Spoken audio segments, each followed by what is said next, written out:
en este elemento que es la influencia. Yo les decía, el tema que voy a compartir con ustedes son los 4 componentes de la influencia.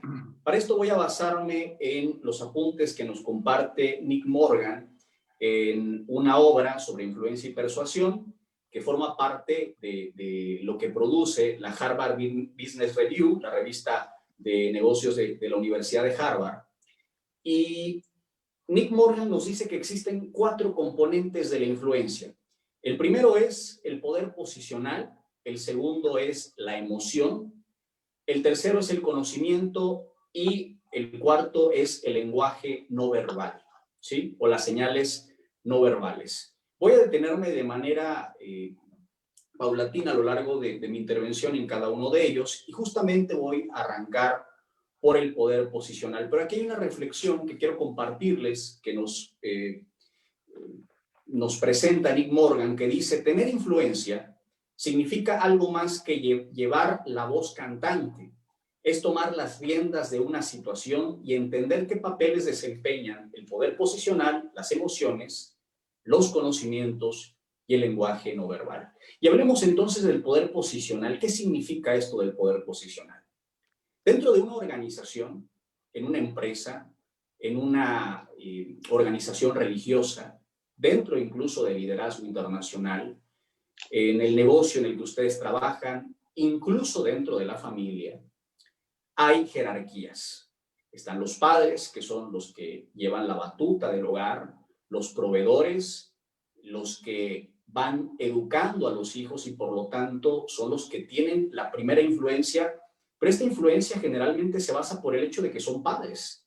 Cuando nosotros pensamos, por ejemplo, en nuestra tradición mexicana sobre todo, y seguramente en Latinoamérica será igual, a pesar de los errores que cometan los padres, se nos dice que tenemos que respetarlos, porque son nuestros padres. Más allá de sus errores, más allá de sus equivocaciones, se les tiene que respetar por el simple hecho de que nos trajeron al mundo, nos dieron la vida y nos mantuvieron como pudieron hacerlo. Entonces ellos tienen un poder posicional. ¿Quién más tiene un poder posicional? Tiene un poder posicional el gerente de una empresa. Los empleados, los directores de las diversas áreas tienen que atender a las instrucciones del gerente por el simple hecho de que es el gerente. Si me apoyan, por favor, apagando sus micrófonos para que no se intervenga dentro de la exposición, se lo voy a agradecer mucho.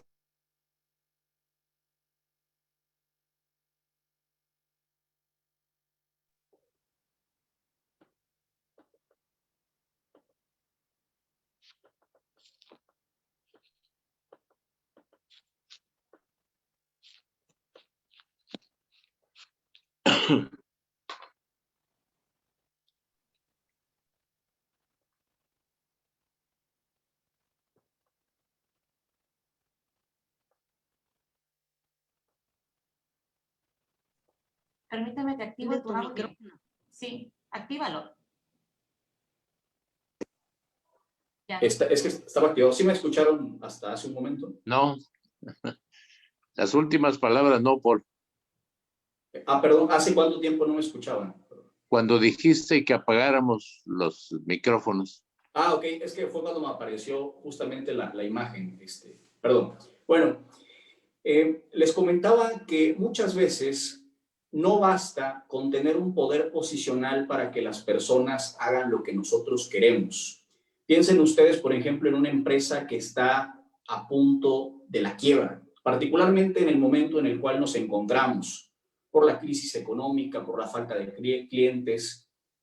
El hecho de que yo sea el dueño de una empresa, el hecho de que yo sea el gerente de una empresa, no significa que la gente va a querer continuar en mi empresa si ve que el barco se está hundiendo y si por ahí les están ofreciendo un mejor trabajo en alguna otra organización. Yo no puedo decirle a un empleado que se quiere ir, te tienes que quedar porque yo soy el jefe. Mi liderazgo en ese momento, únicamente si nos basamos en el poder posicional, no sirve para nada, porque si él se quiere ir, se va a ir. Ahora bien, ¿cómo pueden los padres, cómo pueden los hijos incluso, cómo pueden los empleados, cómo pueden los gerentes ampliar su capacidad de influencia para no basarse únicamente en el poder posicional? Y más concretamente, quienes no tienen este poder posicional, es decir, los hijos, los empleados, los seguidores, digamos, ¿cómo pueden lograr que una persona de más rango, de mayor autoridad dentro de la organización, haga lo que ellos quieren o tome en cuenta sus puntos de vista? Y aquí entramos entonces al segundo elemento de los componentes de la influencia, que es la emoción. Apelar a las emociones es uno de los elementos más efectivos cuando nos encontramos en cierta desventaja respecto de la persona en la cual queremos influir. Los hijos utilizan mucho, o utilizamos mucho, o utilizamos cuando éramos niños, este elemento de la emoción. Ponernos a llorar si no nos compraban un juguete, poner cara triste, ¿no? Como que el hecho de que no nos compraran un helado nos iba a dañar nuestro desarrollo. Era un tipo de violencia, por decirlo de alguna manera, si nos basamos en la psicología más actual. Entonces, de esa manera manipulábamos a nuestros padres, apelando, no a que ellos tuvieran que obedecernos, sino apelando a la parte emotiva, a su corazón.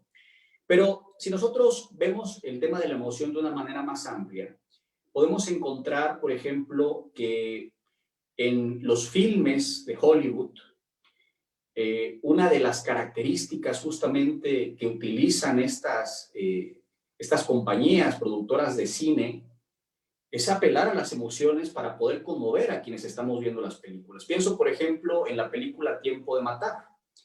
Fíjense ustedes que esta película es bastante interesante porque nos muestra justamente cómo el poder posicional cede ante el poder de la emoción. El abogado Jake Brigance, dentro de la película, defiende a Carl Lee. Carl Lee asesinó a 2 hombres blancos que violaron a su hija de 11 años. Son personas de color en Mississippi, un contexto de mucho racismo, de mucha persecución. Entonces, una vez que su hija es violada y el juez decide únicamente ponerles una multa, no condenarlos a muerte como esperaban en ese momento que se decidiera, Carl Lee toma la decisión de tomar un arma y disparar contra estos hombres y los asesina. Entonces el abogado Jake Brigance, un hombre blanco, es contratado por Carl Lee porque es su amigo para que lo defienda. Pero se encuentra en Mississippi en los años 60 en una situación de racismo, como les comenté, y tenía todas las de perder porque además el juez era una persona blanca, el jurado se compuso mayoritariamente de personas blancas y no había realmente otra alternativa que la pena de muerte para Carl Lee. Entonces, ¿qué es lo que hace Jake Brigance en su última intervención, en la última apelación?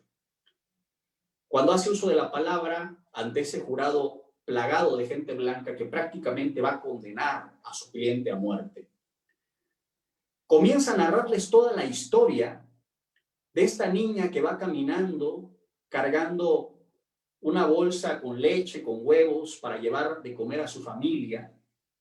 Una niña inocente de 11 años, con toda la vida por delante, a la que un par de sujetos alcoholizados, violentos, la toman, la amarran y uno por uno abusan de ella. Y luego, como si no fuera suficiente, empiezan a practicar tiro al blanco con botellas, con latas, y la dejan arrojada en un aserradero pensando que estaba muerta.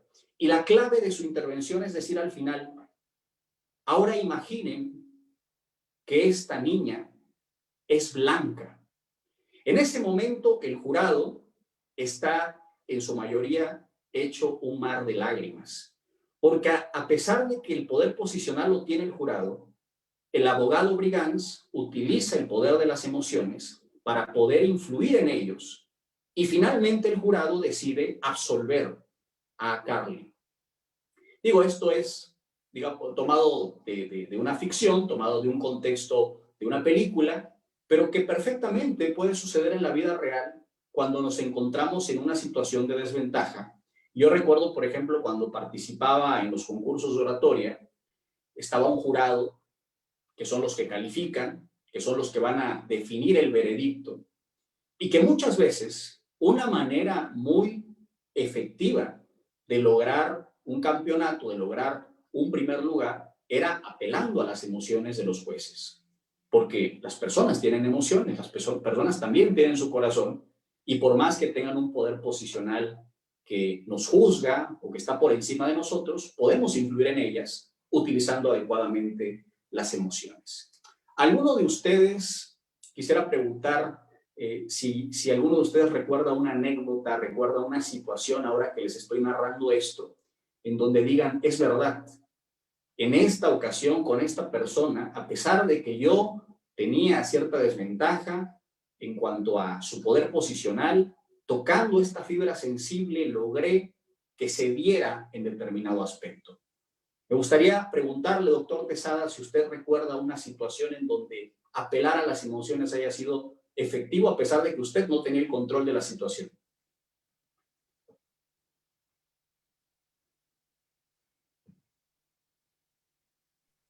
Encienda su micrófono, doctor. Está apagado su micrófono, doctor. Efectivamente, Paul, en varias ocasiones he tenido la oportunidad de contender, pudiéramos decir así, o de explicar y acudir a las emociones y a los sentimientos de las personas. Y de ese momento en que yo estaba en desventaja, al evocar sus emociones y sentimientos, se ha cambiado el veredicto de lo que estaba en ese momento jugándose en ese momento. Así que me parece muy bueno tu argumentación y tu exposición, Paul. Muchas gracias. Perfecto. Nuestra compañera Irma, ¿recuerda usted alguna circunstancia, un hecho de su vida o de una persona que usted conozca en la cual apelar a las emociones haya sido efectivo para lograr persuadir a alguien que tal vez tenía un poder posicional por encima de usted o de alguien que usted conocía? Por supuesto que sí. Considero que justamente todos en alguna parte de nuestra vida hemos pasado por una situación en que a través de las emociones, pues movemos esas fibras, las fibras más íntimas, ¿no? De las personas, como maestra, con los alumnos, con los padres de familia, pero también con los compañeros de trabajo. Y lo acabas de mencionar justamente, ¿no? Cómo movemos el líder, cómo mueve esos sentimientos o cómo vas a influenciar con las personas, y justamente es a través de las emociones. Sí, coincido contigo. Perfecto, muy bien. Bueno, pasemos entonces al tercer elemento de los componentes de la influencia, y que es el conocimiento. El conocimiento pues consiste justamente en dominar el tema que se está tratando.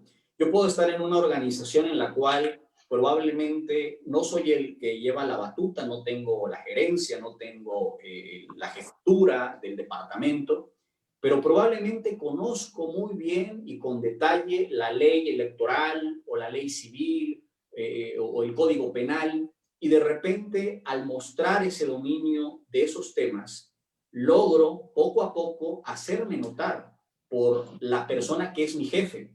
Y conforme pase el tiempo, a pesar de que él es el jefe o ella es la jefa, va a escuchar cada vez con mayor frecuencia mis opiniones y probablemente las tome en cuenta al momento de decidir, porque sabe que soy una persona que domina el tema. Entonces el conocimiento es el tercer elemento por el cual nosotros podemos influir en los demás. Ojo, aquí no se trata, por supuesto, de elegir un elemento u otro. Yo tengo el poder posicional, entonces no me interesan las emociones. O yo soy una persona emotiva y por lo tanto no me interesa tener conocimiento. O yo tengo conocimiento, así que no me interesa acudir a la parte emocional porque únicamente voy a basarme en los datos, en las estadísticas, en los argumentos técnicos. Por el contrario, se trata de ir combinando estos elementos, porque una persona con conocimiento que no tiene pasión, que no se emociona, que no logra cerrar, digamos, esa argumentación que está presentando a través de acudir a la sensibilidad de quien lo escucha, probablemente se tarde un poco más o fracase al momento de querer influir en quien lo está escuchando. Entonces es muy importante que al conocimiento, que a los argumentos los vaya acompañando siempre la convicción, la emoción al momento de presentarlos. Y en este caso del conocimiento nosotros podemos citar varios ejemplos, pero a mí me llamó mucho la atención uno del entonces ministro de Economía de la Argentina, Axel Kicillof, que a pesar de que tenía un cargo como ministro, que es un cargo importante, pero obviamente por encima de él está el presidente o la presidenta de la República. En este caso, la presidenta era Cristina Fernández de Kirchner. Y a pesar de que Cristina era la presidenta, muchas de las decisiones importantes que se fueron tomando durante su mandato estuvieron basadas en los argumentos, en las ideas, en las propuestas de Axel Kicillof, que es una persona muy bien preparada en el plano económico y que en una reunión privada llegó a decirle a alguien, esta frase se filtró: a Cristina la tengo hipnotizada. Es decir, llegó un punto en el cual era tanta su influencia que prácticamente la presidenta Cristina hacía todo lo que decía Axel Kicillof. Y por ahí podemos encontrar varios ejemplos en donde una persona no era el líder o no era el principal líder, pero por el conocimiento que tenía, influía mucho en el principal líder. Por ejemplo, el caso de Goebbels, el publicista de la Alemania nazi, y su influencia durante, digamos, el gobierno de Adolfo Hitler. Y hay muchos casos más que podríamos citar. Por último, y para cerrar esta presentación, voy a referirme al cuarto elemento o componente de la influencia, que es el lenguaje no verbal. Los gestos, la mirada, el dominio de los ademanes, el uso adecuado de la voz, no tanto las palabras que se dicen, sino la entonación con la cual se están presentando. El mantener siempre los nervios controlados, que no se nos vea nerviosos, sudorosos, preocupados, que siempre mantengamos un dominio de nuestra personalidad, habla mucho de una persona segura.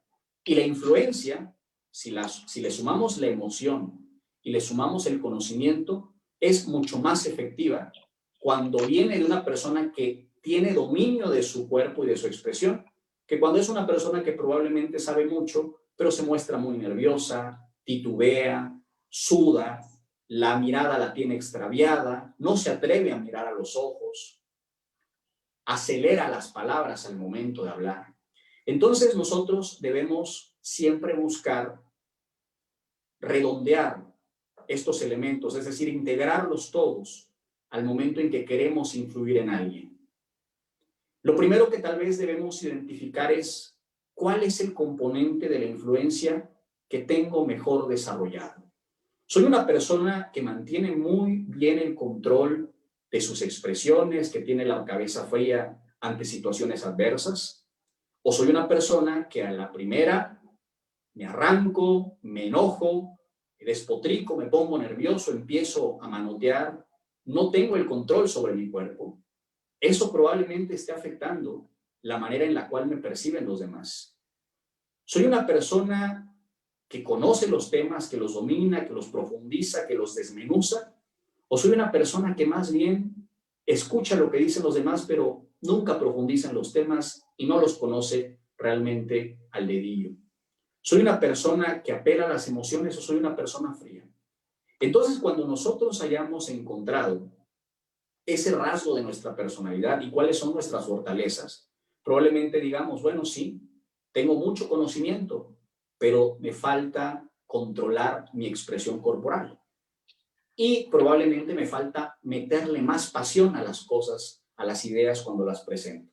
Entonces, ahí identifico mi área de oportunidad. Debo trabajar en la emoción y debo trabajar en el lenguaje no verbal.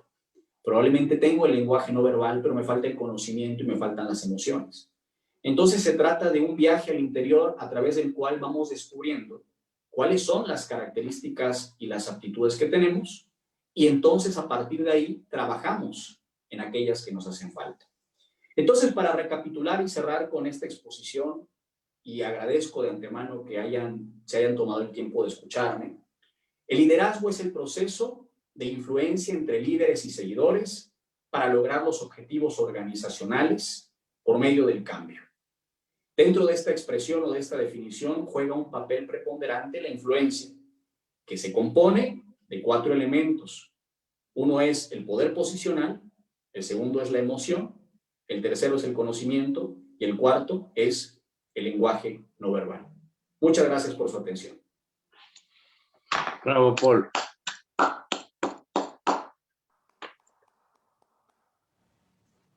Muchísimas gracias, Paul, por tan interesante tema, la verdad.